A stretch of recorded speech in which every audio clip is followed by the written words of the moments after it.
Ladies and gentlemen, boys and girls, and everyone in between, I am OverHugs, and I would like to welcome you back to Building Bread. Here we are at the site of the iron farm that we crafted last episode, and we've gone through and we've created a little bit more storage. Basically, all we've done here is put in a very, very basic filter that removes poppies and converts them through a composter to bone meal. You saw us do this in a previous episode with seeds early in the series. And also what we've done is just filter out so that we get all the iron, and only the iron, in here. Which we've taken some that we've gotten, converted them to blocks, and just put them in this last chest just for convenience. So this is largely complete with the exception of cleaning it up, because I don't like having this farm be the way that it is, but we're going to do that in another episode. Today, what we're going to do is we are going to go into the Nether and work our way onto the roof, because we have a bunch of farms coming up that will need magma blocks. And while we can go out and mine things and acquire them that way, I'm not a fan of doing that. And I like to make sure that we can farm automatically as many things as we could possibly need. So let's go through the Nether. So we're here at the Nether Fortress because in order to get some of the materials that we need for today, we need to get some wither skeleton skulls. And you'll remember from previous episodes, this was not exactly the site of our greatest success. So we're going to be very careful, and we're also going to be smart this time. And we're going to set up a respawn anchor where we can be safe. So let's take our respawn anchor out. And if you remember, this requires glowstone in order to power, so we need to find some of that too. Luckily, glowstone seems to be pretty available in the Nether. There's generally large quantities of it. So let's see if we can get up here and land on this, which we can first try, and grab some of this glowstone. As with most things in Minecraft, this is farmable, and it is renewable. But we don't have that farm yet, so that's another episode. And you can see we already have an area with a bunch of nether skeletons. And what we could do if we had arrows is pick them off, but unfortunately we don't. Alright, so we can get into the fortress here. Oh, are you volunteering to give us some arrows? That's so nice of you. Okay, so now that we have arrows, thank you for your generous donation, we can take out the wither skeletons over here. And you'll remember that I switch over, and that did not work so well. Wow, that is quite the distance. What we're going to do is we're going to break line of sight. Because I really don't feel like doing a long-distance shootout with a blaze right now. So we'll break their line of sight. And create ourselves kind of a safe area. And as part of doing this, let's see if we can shoot at an angle and not knock them off the way we did the other one. Nope, that didn't work. How about if I shoot it in the feet? Yes, but no skull, unfortunately. We will put down our respawn anchor, and we will fuel it. And there we go. Respawn point set. And we're also just going to toss some light here to make sure that when we do respawn, it is a relatively safe area and we should not get to any mobs. So that being done, let's create ourselves a quick little way down here. And looks relatively safe. Yep, we're okay. So this is a magma cube. And magma cubes drop magma cream, and they behave exactly like slimes. As in, when you kill one, it splits into smaller pieces and continues to try and eat your face. And as before, I like my face. I like my face staying on my head where it belongs. So we'll go through and we'll take these out, and we'll gather up a decent amount of magma cream while we're at it. So you see from that one, we got 11 magma cream. And magma cream makes a magma block, and magma blocks are what we need for the majority of our farms. But this is slow. That's got us basically 2 from killing 1. And as you see, they very easily get to a point of where you have to back up. And while we can basically kill these indefinitely, this is not fun. Like, I don't mind going after a couple of them. It's not a big deal. But it's really not fun. So we want to automate it. And in order to automate it, one of the components that we need are wither roses. And you can only get wither roses from something that, when you spawn the wither, that it kills. And even that is not 100% chance. So what we're doing here is we're trying to find the wither skeletons so that we can collect 3 skull drops. And if you remember, we were here before and we saw lots and lots of skeletons. So I'm a little surprised that there are not as many as there are before now. Because this is definitely the same fortress that we were in, as you can see by all these looted chests and the fact that the Nether wart has been plundered. Okay. 1. 2.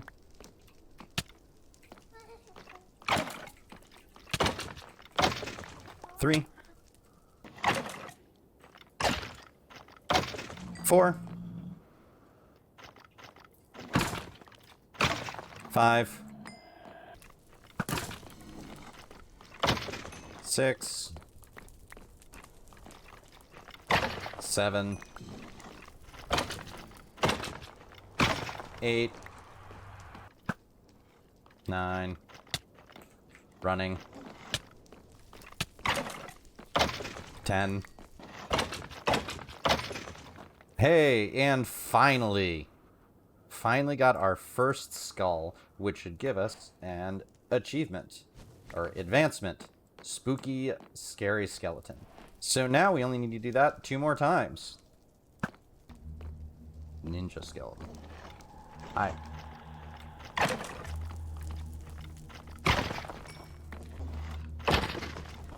And there we go. Now we're done. Let's get out of here. And goodbye. It's one of the wonderful things about having your elytra is that travel through the Nether is so easy. Another thing we're going to need in order to prepare is a extremely basic egg farm. And this is a very basic farm, and it's normally one I would not even show.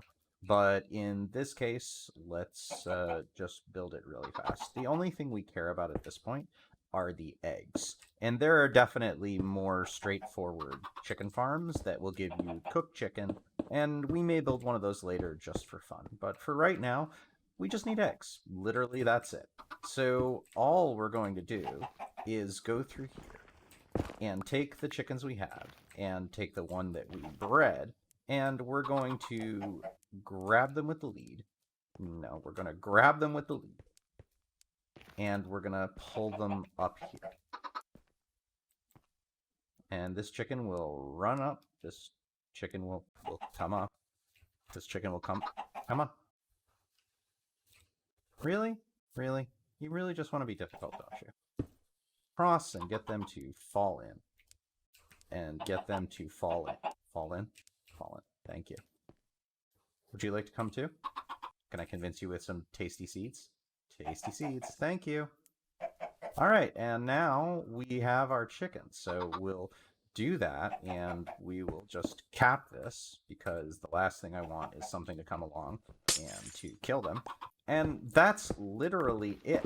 Now we just wait, basically, for them to lay eggs.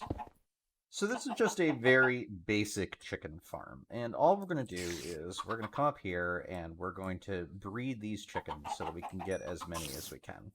And when we're not breeding them, we'll just drop a trapdoor so that nothing can get in or out, and that's basically it. Now we just have to wait for them to produce a lot of eggs. And we'll be coming over here every couple of minutes in order to keep breeding up these chickens. And what we want is the maximum of 25 that we can get in here before entity cramming starts to kill them off. Alright, so we are down here in our mine where we've carved out a whole nother area here and put in some soul sand in order to prep for the fight. So this is an isolated area, and if you go back and look at our shulker box here, you see we have many eggs. And we're going to use this to create as many chickens as we can simply by throwing them in. And whenever you toss these eggs, there's a small chance, I think it's 1 in 16, in order to spawn a chicken. And by spawning these chickens, we're going to throw them in here, and we're going to wait for them to grow up so that when the wither appears, it will target and kill them. And when they die, there is a chance for it to turn into a wither rose, which is what we're doing all this for. We need the wither roses in order to kill the magma cubes that we're going to get in our farm. Okay, and now we're ready. We're going to equip our sword, we're going to take our wings off and put our actual armor on to get extra mitigation. And you can see we've got a lot of chickens in here. We've waited enough time for them to grow up, and we've built an area where we can isolate it. The wither needs this type of configuration in order to spawn. It's the 3 blocks across and the 1 block down with the 3 wither skulls. And you can do this horizontally or vertically. You can make it into a T shape and drop the skulls there. That will also work. It doesn't really matter how you do it so long as it's in that basic configuration. And so let's talk about how this fight is going to work. So when we go through, we're going to drop the 3rd wither skull, and then we're going to run back here, because the wither will spawn and it will explode. And when it does so, we're going to take our bow and we're going to shoot at it for a while. About half of its damage can be done remotely through arrows, but once you get to that point, we're going to chug our potions, specifically our potion of strength and our potion of regeneration, because then we're going to have to charge in with our sword and do damage for the rest. The remainder of the fight, similar to the way the dragon works, has to be done in close. You can't just pick it off remotely with bow and arrow for the whole time. The danger once you get to that part of the fight is then once you get in close, there is the wither effect that you will continuously get every time it hits you, and that does a lot of damage, as well as it spits out skulls. So let's give this a try and throw this in, and for some reason that did not take effect. My guess is that we probably have to hollow out the sides, so I will do that and be right back. Okay, yeah, in retrospect, we needed more space. There was not enough space for the soul sand in order to have clearance, in order to generate the wither. So now we've made enough space. We'll go through 1, 2, bam, 3, and here is our friend the wither. And it will take a second before it really spawns, and then it's going to explode. And this is when we get into the arrow phase. And you'll see it's going to start shooting out skulls. They're going to go and they're going to hit the chickens and kill them. As long as it can target them, it'll go through and it will shoot anything in range. Now also note that the wither has the ability to destroy blocks. Like, we can't just keep it pinned in here forever, as you can see. It's trying to get to us, and while it's doing so, it's destroying the blocks that it's coming in. But this is okay, and now we're approaching the point where it's going to go invincible, and there we go. Much like the dragon, it can't be hit with arrows anymore. So we'll chug our potions, and we're going to dive right in and be ready. Now, this thing does a lot of damage. We need to watch out for it, and also because it has a wither effect, which now we have, it's hard to see your hearts and what is available. So we're going to chug down an apple here to get the regeneration effect and get a little bit of shielding. And there we go. That was not so hard. One more apple just to make sure we're perfectly safe and seal the deal, and there is our Nether Star, which is exactly what we were doing in order to get this, as well as wither roses. We're picking those off the ground right now. We'll get some chicken flesh and some feathers as well, just because, well, why not? And wait for this effect to wear off, making sure that we are ready to eat as much as we can, just in case. And if we go through here, you can see the wither effect lasts quite a long time. And we're taking our final ticks of damage, and we still have regeneration and absorption, so we'll be just fine. We win! Okay, so now the Nether Star can be used to make a beacon, and beacons are enormously useful in Minecraft, and you can see that it needs obsidian and it needs glass in order to make it, and thankfully we have plenty of those, so no issues at all.